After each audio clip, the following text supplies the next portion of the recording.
If you're craving dairy, cheeses, milks, you're craving mother. Subconsciously, when your body gains weight, it is, like I said, a coping mechanism. That is protecting yourself from the outside world. Delusional. A word that is tossed around quite often here on the internet and is hardly ever used correctly. In the context of the internet, the word delusional is rarely, if ever, used in a situation where a person is actually being delusional. Most of the time it can be replaced with "I don't agree with your opinion." However, today that's not what we're dealing with. Now, we've heard a lot of crazy stuff on this channel come from TikTok. We've heard that the sun is fake. We've heard that the mantis people are controlling our entire reality. We've heard that Lyme disease is a gift from a higher being. But generally, when we look at these people who are spreading these kinds of theories, they normally have like a point of focus. Like if they went to conspiracy theory school, they chose to major in one specific thing. Today, however, we're looking at a jack of all trades, boys and girls. This is Mariah or Maria official. I'm not gonna say that these are the most insane conspiracy theories I've ever heard, because I really think that Alex Serves Tea will forever hold that spot. However, they are some of the weirdest conspiracy theories I've ever heard, and I can seriously not wrap my head around how some of them came to fruition. Because normally a lot of these TikTok conspiracy theories, I can at least kind of understand how a person got there. 9 out of 10 times it's just a lack of knowledge. Like that one guy who thought that poop was fake because there's too much of it. He wasn't quite comprehending that poop is being made from and being turned into other things constantly. So like, yeah, if you don't get to that, I see how you could get there. But these theories we're about to hear, I don't even really know how you'd arrive there. And I'm sure many of you will agree. We'll see. Let's begin. Please subscribe. If you are craving baked goods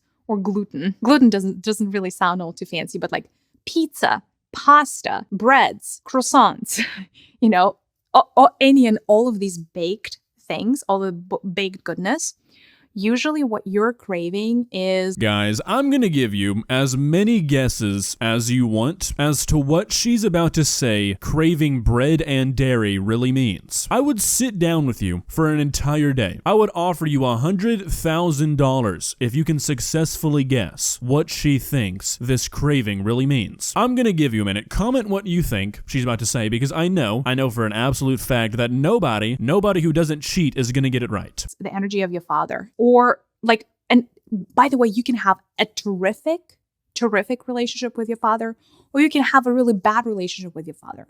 But subconsciously, when you're reaching out for that piece of baguette, you are craving the nurturing of your father or his energies in your life. So it's about this time where I'd expect you to start understanding what I meant about not really being able to figure out how the conclusions of these theories were reached. You heard it here first, folks. If you want a piece of bread, if you want some toast in the morning, you've got daddy issues. I mean, what? What? You need the nurturing of your father if you want bread or milk? My dad's dead, and I really don't remember craving pizza the day he died. I mean, maybe I'm just excluded. I feel like I would have noticed a pretty drastic increase in my craving for bread if this was true. Can't say that I have, though. Again, whether he's present or not present, right? There's something about that craving that leads you back to your father. If you're craving dairy, cheeses, milks, you're craving mother very often.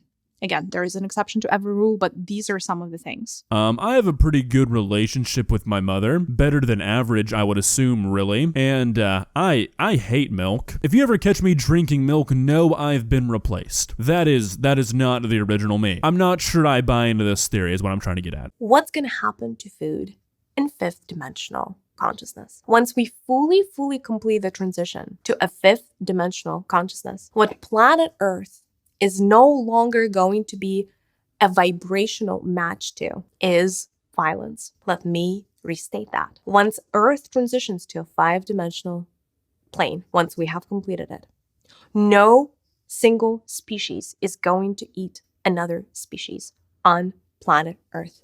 This is really where I think the word delusional starts to come into play. So when the Earth transitions into fifth dimension Earth, I think I'm following that correctly, the vibrational match of the Earth will no longer match violence, so nobody on Earth will eat anything on Earth. This is like if that vegan teacher had a constant IV drip, but inside that IV drip was like liquid acid. If you're confused about what she means by all this, don't worry, none of it's gonna get explained. That means no parasites of any kind in 5D. That means no carnivores of any kind in 5D. That means no herbivores. So I am saying that in 5D, we're not going to eat animals or plants of any kind. What are we going to eat then? Isn't that $1 billion question? What do you think is left? Solar prana in particular. Okay, so first off, I'd love a source on this info. I cannot imagine being this self-obsessed that I go online and speak my opinion like it's fact. Okay, maybe I kind of do that, but I feel like it's a little bit different. I'm not coming on here saying that we're going to be in a fifth dimensional reality where we turn into solar panels. I really feel like if you're going to make claims like this on the internet, you should be backing up why you think it's true, not just sitting here with your eyes closed, acting like everybody who hears it should just accept it at face value. Not any kind of prana. So the transition, the arc that we're going from is a meat-eating human right now that eventually is going to turn into a solar prana-eating species. That type of eating, that type of food consumption, if you will, is voluntary, meaning the sun voluntarily shares that with that humanoid species, and that humanoid species is able to absorb that prana with the entirety of their body. All right. Okay, I feel like we're really starting to tread off the deep end here, people. So, are we now implying that the sun is an alive, sentient being who's going to voluntarily share its prana with us? I don't know if I really like the sound of that. I don't know if I want the sun to be wanting to feed me. That's a little strange. Not sure I'm into that. I'd rather just go to McDonald's. Can we stay in the fourth dimension, please? Subconsciously, when your body gains weight, it is, like I said, a coping mechanism, a protection mechanism, and it is serving a purpose. There is like an end game for this. It is not random, and it is not only because of your eating habits or your hereditary things that you got from your parents or whatever. It's not that, or it's not just that, shall we say. I would venture to say that one of the main reasons for gaining weight is mental and emotional and energetic, right?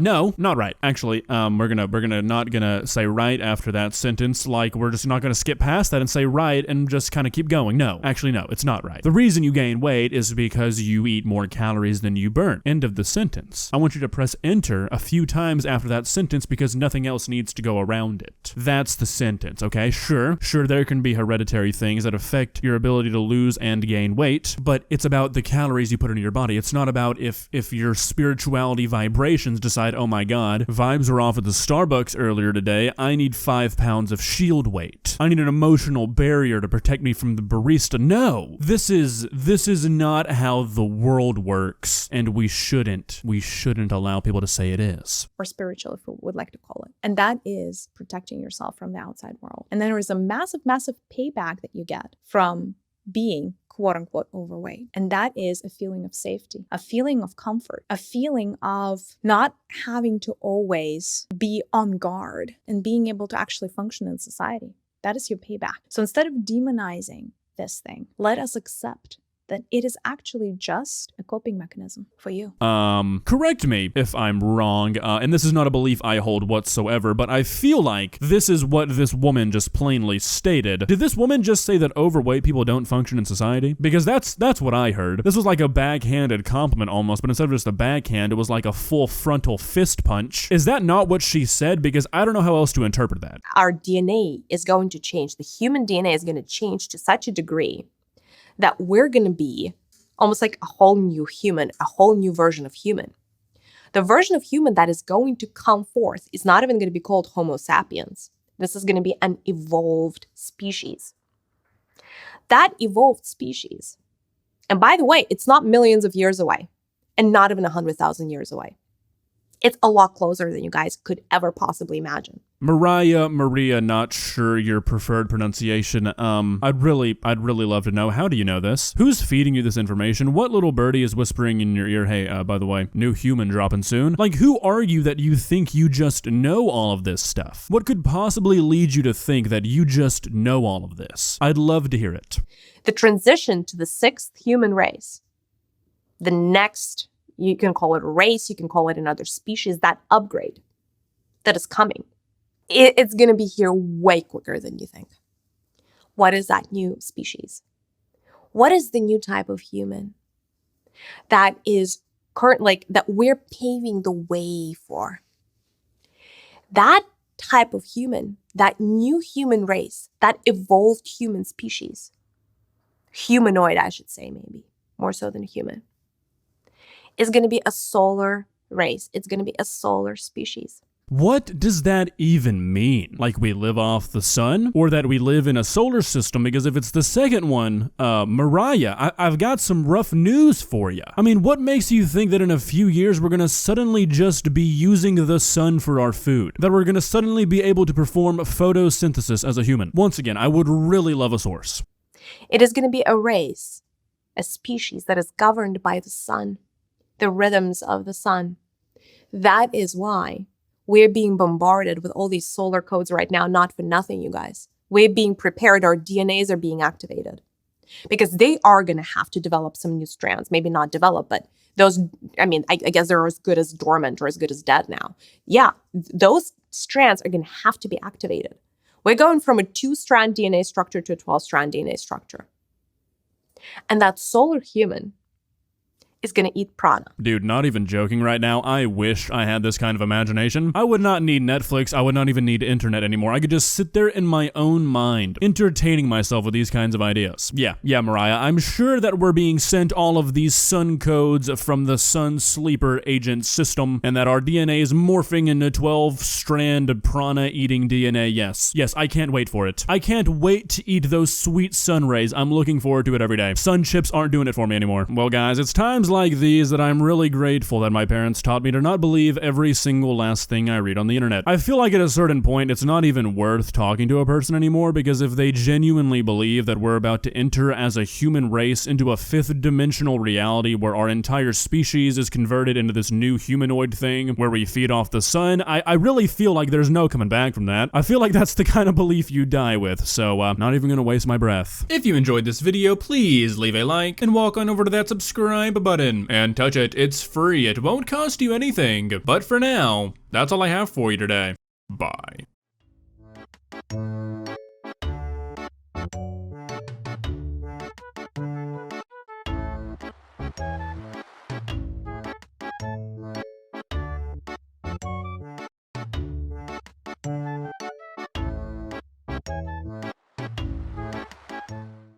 Subscribe.